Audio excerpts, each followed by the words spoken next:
వైఎస్ఆర్సీపీలో అసలు విజయసాయిరెడ్డికి సంబంధించినటువంటి పప్పులు ఉడకడం లేదని అది గ్రహించిన విజయసాయిరెడ్డి తన సొంత బామ్మర్దిని ఇప్పుడు టీడీపీ పంచక చేర్చే యోచనలో ఉన్నాడని అది గ్రహించినటువంటి జగన్మోహన్ రెడ్డి విజయసాయిరెడ్డిని పిలిచి సీరియస్ వార్నింగ్ ఇచ్చారంటూ కూడా ఒక వార్త ఇప్పుడు సోషల్ మీడియాలో ప్రచారం అవుతుంది. ఏమో అండి, నాకైతే నమ్మకం లేదు. ఎందుకంటే వెళ్ళిపోయే వాళ్ళని ఆపే తెలివితేటలు జగన్మోహన్ రెడ్డి దగ్గర లేవు.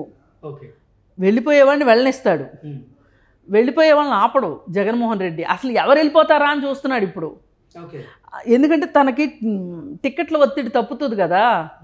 అసలు ఆయన దృష్టిలో ఇలా ఎందుకు జరుగుతుంది అంటే, ఈయనకి కేసీఆర్కి ఉన్న సామీప్యం ఏదైతే ఉందో వీళ్ళని చాలా గొప్పగా అనుకుంటారు.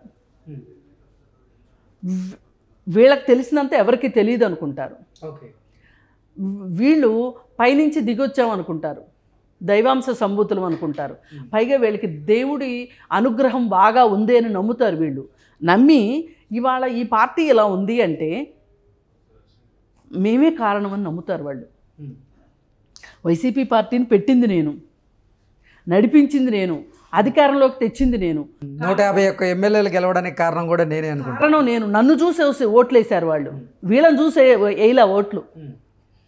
ఇప్పుడు మంత్రులు కూడా కని విని ఎరగని, ఇప్పుడు ఆదిమూల సురేష్ ఉన్నాడు, ఆయనకి విద్యాశాఖ ఏదో ఇచ్చారు.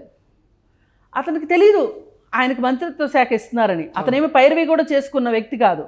అనుకోకుండా పిలిచి నువ్వు మంత్రివి అన్నారు.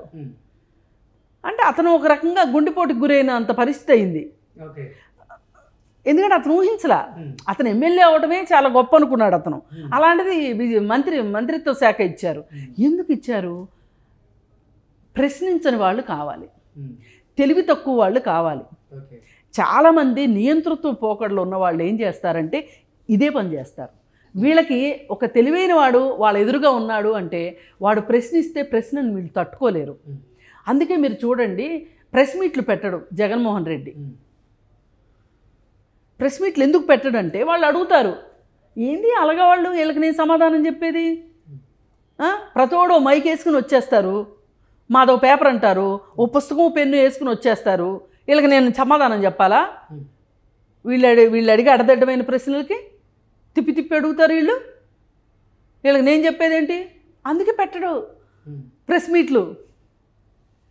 ఆయన ఏకో నారాయణలాగా ఆయన ప్యాలెస్లో కూర్చొని చెప్పించే వాళ్ళతో చెప్పిస్తాడు.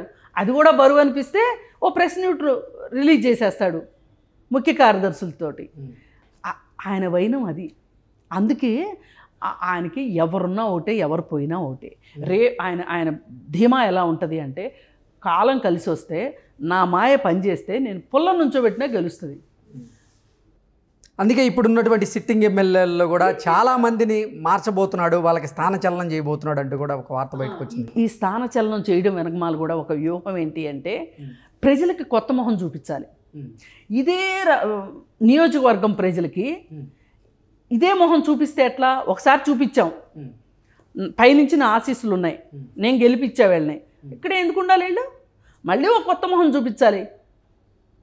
ఇప్పుడు మీరు బ్రాండ్ మారుస్తున్నారంటారు, అప్పుడప్పుడు లోగోలు మారుస్తున్నారంటారు, పెద్ద పెద్ద కంపెనీలు చేస్తాయి ఇది. ఈ బ్రాండ్ మార్చినప్పుడు పెద్ద పెద్ద ఫంక్షన్లు చేసి ప్రెస్ని పిలిచి పెద్ద పెద్ద ఈవెంట్లు చేసి మారుస్తారు, లోగోలు మారుస్తారు. ఎందుకు చేస్తారంటారు? వాళ్ళు ఏంటంటే జనాలు పాతబడిపోయి ఉంటారు ఈ లోగోతోటి. వీళ్ళకి ఇందులో వీళ్ళు లోపల పదార్థం మారుస్తున్నామని చెప్పరు, లోగో మారుస్తారు. కానీ అమాయక ప్రజలు ఏం చేస్తారంటే లోగో మారింది అంటే పదార్థం కూడా మారింది అనుకుంటారు. అట్లాగే ఇప్పుడు జగన్మోహన్ రెడ్డి చేసేది ఏంటంటే, అతనంతా ఒక వ్యాపార దృక్పథం ఉంటుంది అతనికి, ప్రజల వైపు నుంచి దృక్పథం ఉండదు. నేను మీకు కొత్త పలానాయి చేస్తాను, ఇప్పుడు పోయినసారి నవరత్నాలు చేస్తానన్నాడు, ఒక కొత్త కాన్సెప్ట్ తీసుకొచ్చాడు, మనుషులు తీసుకొచ్చాడు, పెట్టాడు. ఇప్పుడు రేపొద్దున నవరత్నాల కాన్సెప్ట్ పెట్టుకుంటాడా లేకపోతే ఇంకో కొత్త కాన్సెప్ట్ పెట్టుకుంటాడా ఎలక్షన్లు వచ్చే ముందు కానీ తెలీదు. కానీ ఈలోపు ఏం చేస్తాడు? మనుషులను కూడా మారుస్తాడు. మారిస్తే ప్రజలకు ఒక కొత్త మనిషి కనిపిస్తాడు. వీళ్ళ నమ్మకం ఏంటంటే, మనుషులు ఎవరన్నా అవనివ్వండి, నన్ను చూసి కదా ఓట్లు వేస్తారు. అని మారుస్తున్నాడు. వీళ్ళని ఎవరిని మార్చినా పర్వాలేదు, పోనీ మారుస్తున్నాము. ఎలాగో మార్చేటప్పుడు అదే నియోజకవర్గంలో ఇప్పుడు దాకా ప్రజల్లో ఉన్న ఒక వ్యక్తికి సీట్ ఇస్తున్నావా అంటే అది ఉండదు.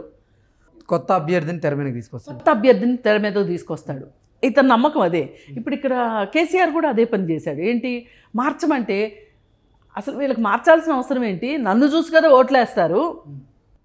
మరి జగన్మోహన్ రెడ్డిని చూసి ఓటేసినప్పుడు, ఓటేసే పరిస్థితే ఉన్నప్పుడు మరి అభ్యర్థులను మార్చాల్సిన అవసరం జగన్మోహన్ రెడ్డికి ఎందుకు వస్తుందంటే ఏం చెప్తారు? ఏమో ఏ పుట్టలో ఏ పాము ఉందో మారిస్తే పోలా.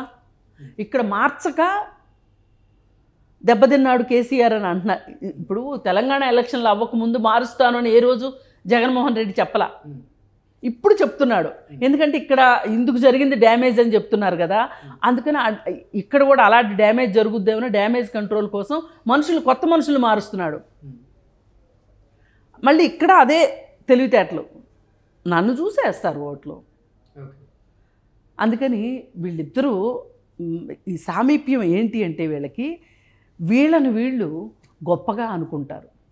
ఈయన పార్టీ నేనే పెట్టాను, ఇక్కడ ఉద్యమం ద్వారా ఉద్యమం చేసి రాష్ట్రం సాధించాను, ఈ పార్టీ పెట్టింది నేను కాబట్టి నేను నా ఇష్టమైన వాళ్ళకి ఇచ్చుకుంటాను, ప్రజలు వాళ్ళకే ఓట్లు వేస్తారనుకున్నాడు, వేస్తారు, నన్ను చూసేస్తారు అనుకున్నాడు. అదే మాట జగన్మోహన్ రెడ్డి అంటున్నాడు.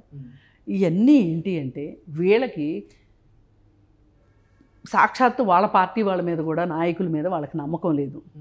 నమ్మకం లేక అంతా మా వల్లే జరిగింది ఇది అనే ఒక ఉద్దేశంతో, అంటే వాళ్ళని వాళ్ళు ఎక్కువగా ఊహించుకునే జబ్బు అనమాట ఇది. దానివల్ల ఇదంతా జరుగుతుంది. కాకపోతే మన బాధ ఏంటంటే వాళ్ళకి ఎన్ని జబ్బులన్నా ఉండేవ్వండి, ప్రజలకు నష్టం జరుగుతుంది, రాష్ట్రాలకు నష్టం జరుగుతుంది. అది మన బాధ. ఇప్పుడు ఆయన కాళేశ్వరం కట్టాడు, 1,00,000 కోట్లు కాదండి, పనికొచ్చే పని అయితే 2,00,000 కోట్లు పెట్టండి, తప్పు కాదు. కానీ నేనే ఇంజనీర్ని అంటాడు, నేనే దార్శనికుడిని అంటాడు, నేనే కూలీని అంటాడు, అన్నీ నేనే, అంతా నేనే. అయ్యి ఇంజనీర్లు చెప్తున్నారు ఇప్పుడు, మేము చెప్పినా వినలేదు అని. దాని ఫలితం ఏంటండి? ఇవాళ మేడిగడ్డ బ్యారేజ్ సంగతి ఏంటి? ఇవాళ ఇప్పుడు కుంగింది. ఈ 4 పిల్లర్లు తీయాలా? ఈ 4 పిల్లర్లు కూల్చే సందర్భంలో మిగతా బ్యారేజ్కి ఎంత నష్టం జరగబోతుంది, ఏం చేసినా మొదటి నష్టమే అనే ఒక భయం పట్టుకుంది ఇవాళ. దాన్ని అసలు అది ఏదో అంటారు, రాజుగారి బిడ్డని ఎత్తుకోలేము దించలేము అంటారు. ఎత్తుకున్నా ఏడుస్తా అంట, దించినా ఏడుస్తా అంట. ఇప్పుడు దీన్ని ఇలా ఉంచుకున్నా నష్టమే, ఆ 4 పిల్లర్లు తీసినా నష్టమే, తీసి మళ్ళీ వేయటానికి. అలాంటి పరిస్థితి పనిచేశాడు. ఆయన మూర్ఖత్వం వల్ల ఎంత నష్టం జరిగింది చెప్పండి. ఇవాళ 1,00,000 కోట్లు అంటే మామూలు మాట? వృధాయేగా. నీళ్ల పాలు చేశారుగా, గోదావరి పాలు చేసేసారుగా డబ్బులన్నీ. అదేమంటే అసలు నాకే తెలుసు అంతా. ఓ రోజు ఒక కర్ర పెట్టి అందరికి ఎక్స్ప్లెయిన్ చేశాడు కదా ఇంజనీర్ మాదిరి. అవసరమా చెప్పండి? ప్రతి ఒక్కరికి ఒక స్కిల్ ఉంటుందండి. నువ్వు ముఖ్యమంత్రివి, నీకున్న స్కిల్ ఏంటంటే ఎమ్మెల్యేలను గెలిపించావు, పోనీ నీ వల్లే గెలిచారనుకుందాం, మంత్రిత్వ శాఖలు ఇచ్చావు, వాళ్ళతోటి చక్కగా పని చేయించుకో. ఎవరి పని వాళ్ళు చేస్తారు. ఐఏఎస్లు చేసే పని ఐఏఎస్లు చేస్తారు, ఐపీఎస్లు చేసే పని ఐపీఎస్లు చేస్తారు, లేకపోతే అడ్మినిస్ట్రేటివ్ ఆఫీసర్లు చేసే పని వాళ్ళు చేస్తారు, ఎవరి పని వాళ్ళు చేస్తారు. మీరెందుకు అన్నిట్లో? అంటే